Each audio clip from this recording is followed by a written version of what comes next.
Adik-adik, kembali lagi bergabung dalam kelas fisika. Fisika asik, fisika menyenangkan.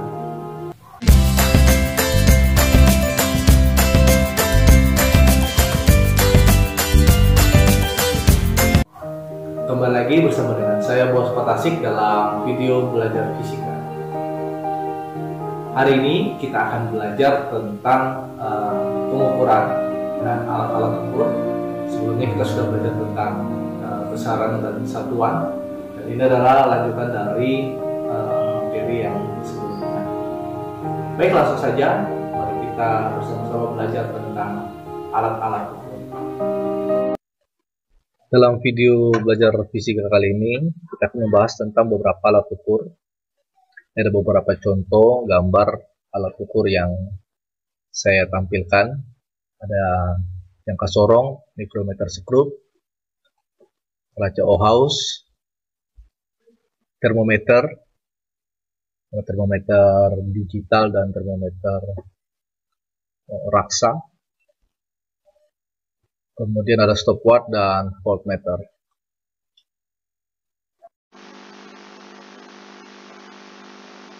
Jangka sorong adalah alat ukur yang mampu mengukur jarak, kedalaman maupun diameter dalam suatu objek dengan tingkat akurasi dan presisi yang sangat baik, itu kurang lebih 0,05 mm.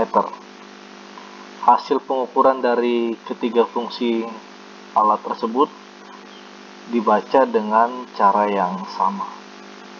Alat ini dipakai secara luas pada berbagai bidang industri engineering atau teknik, mulai dari proses desain, perancangan, manufaktur, atau pembuatan, hingga pengecekan akhir produk.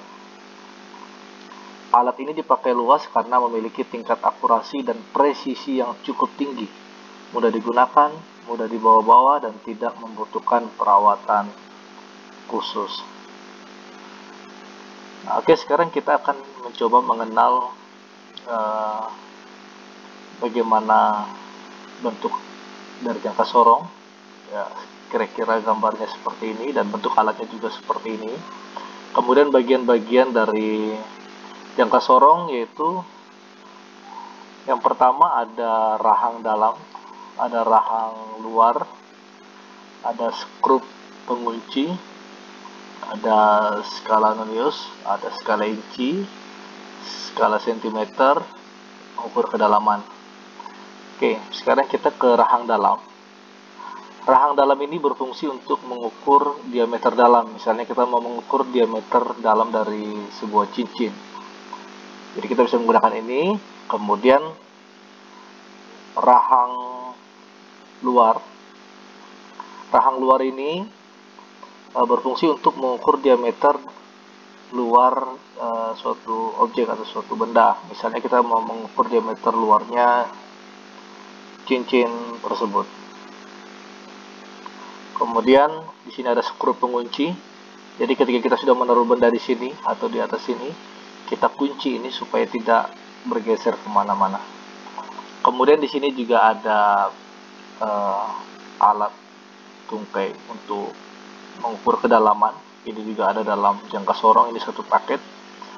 Jadi ini fungsinya untuk mengukur kedalaman suatu objek atau suatu benda. Kemudian di dalam jangka sorong di sini kita juga mengenal dua skala, yaitu skala utama dan skala nonius. Ini namanya skala utama, ini seperti penggaris biasa. Kemudian ini adalah skala nonius. Untuk skala utama di sini ada dua skala, ada inci, kemudian ada sentimeter. Kemudian di bagian ini skala nonius, ini juga skala nonius. Cuman ini menggunakan satuan inci dan di sini menggunakan satuan milimeter. Untuk tingkat ketelitian dari alat-alat juga berbeda. Jangka sorong ini tingkat ketelitiannya misalnya 0,01 cm atau 0,1 mm. Kemudian yang ini, yang atas ini adalah skala utamanya. Nanti kita akan coba bagaimana cara mengukur benda dengan menggunakan alat ini.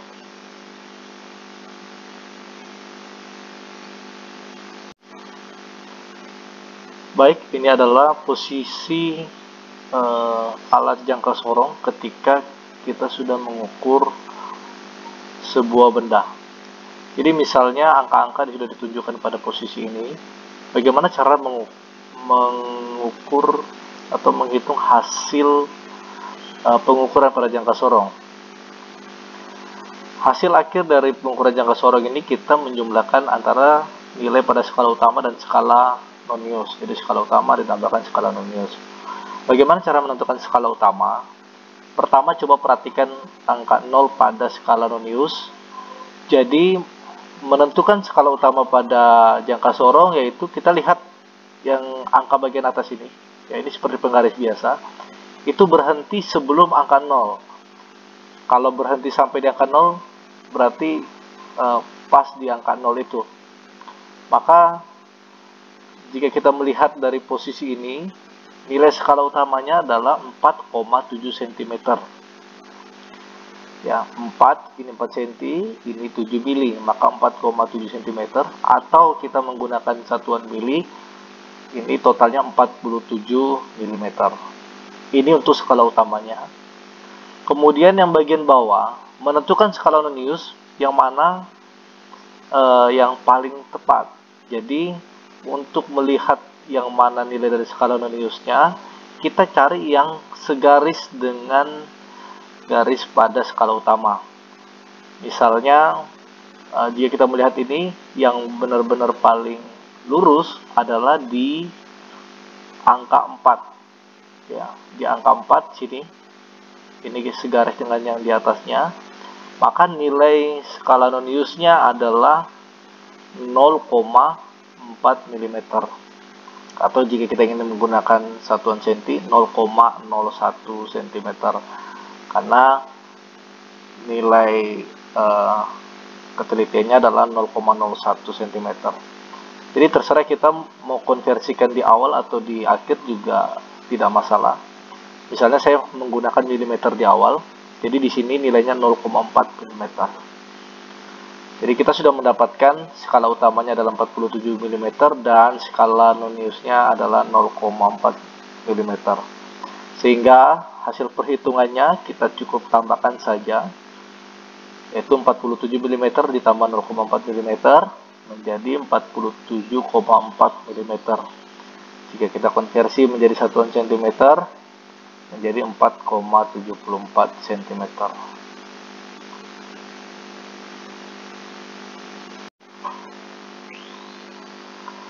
Baik adik-adik, sekarang kita akan lanjut pada alat mikrometer skrup.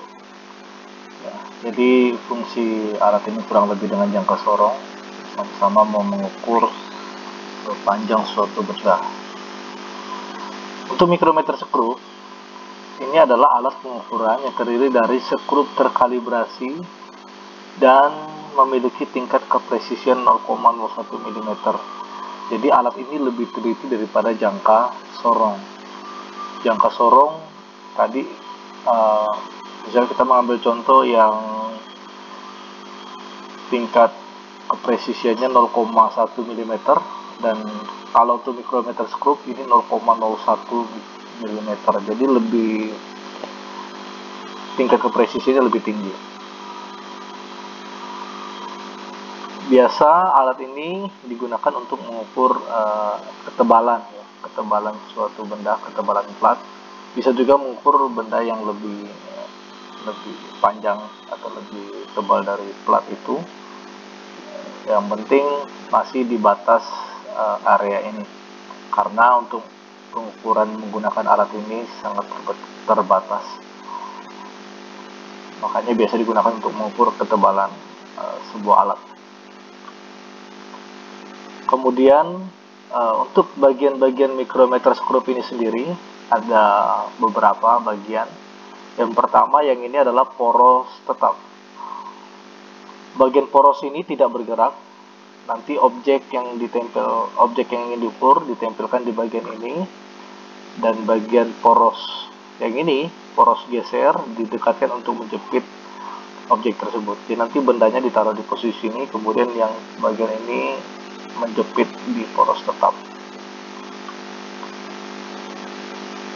Kemudian ini ada poros geser, ya. Poros ini bergerak berbentuk komponen silindris yang digerakkan oleh timbel, ya, atau pemutar. Jadi nanti ini yang mutar, kemudian ini akan mendekati poros tetap. Kemudian ada pengunci, ya, pengunci di sini. Ini fungsinya untuk mengunci pergerakan poros geser. Jadi ketika kita sudah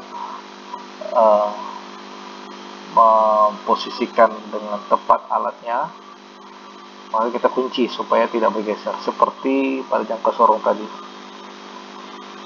Kemudian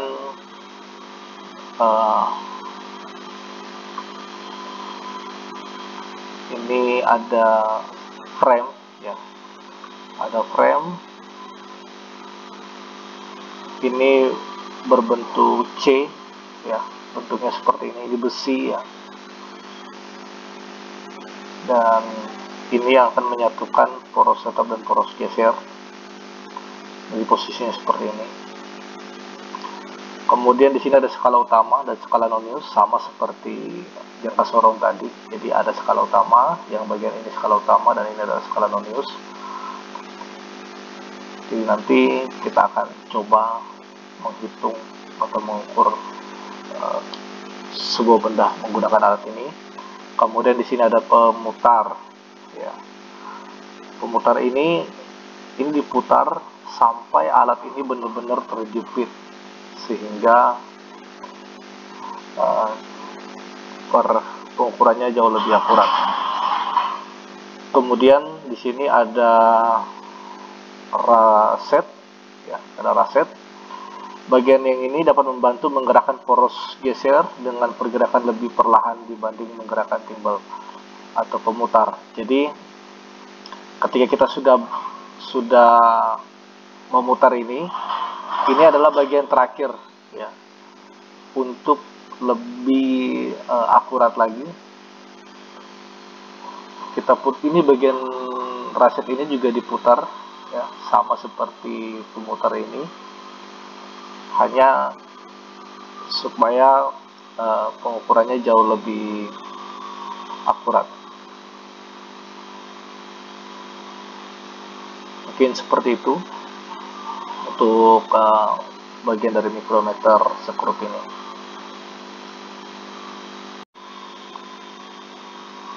Baik adik-adik, sekarang kita akan coba mengukur sebuah objek menggunakan alat mikrometer sekrup. Misalnya posisi alat sudah seperti ini, dan di skala utama dan skala nonius sudah menunjukkan di angka-angka seperti ini, ya. Bagaimana cara menentukan skala utama dan skala noniusnya? Jadi sama kurang lebih seperti jangka sorong tadi. Jadi kita tentukan dulu skala utamanya. Ingat, ini satuannya milimeter, ya, tidak seperti jangka sorong tadi, ya. Jadi kita angka yang ditunjukkan di sini, ya, ini adalah ukurannya menggunakan satuan milimeter. Jadi kalau kita melihat di sini, ini 10, 11, 12, 13. Ini setengahnya dari antara 10 sampai 11. Jadi ini 10 setengah, 11 setengah, dan seterusnya. Nah, menentukan skala utama, kita lihat posisi dari yang ini, bagian di skala nonius, pemutar ini, itu berhenti di mana. Jadi kalau misalnya berhentinya di sini, maka kita pakainya 13,5, bukan 13, ya. Maka skala utamanya adalah 13,5 mm.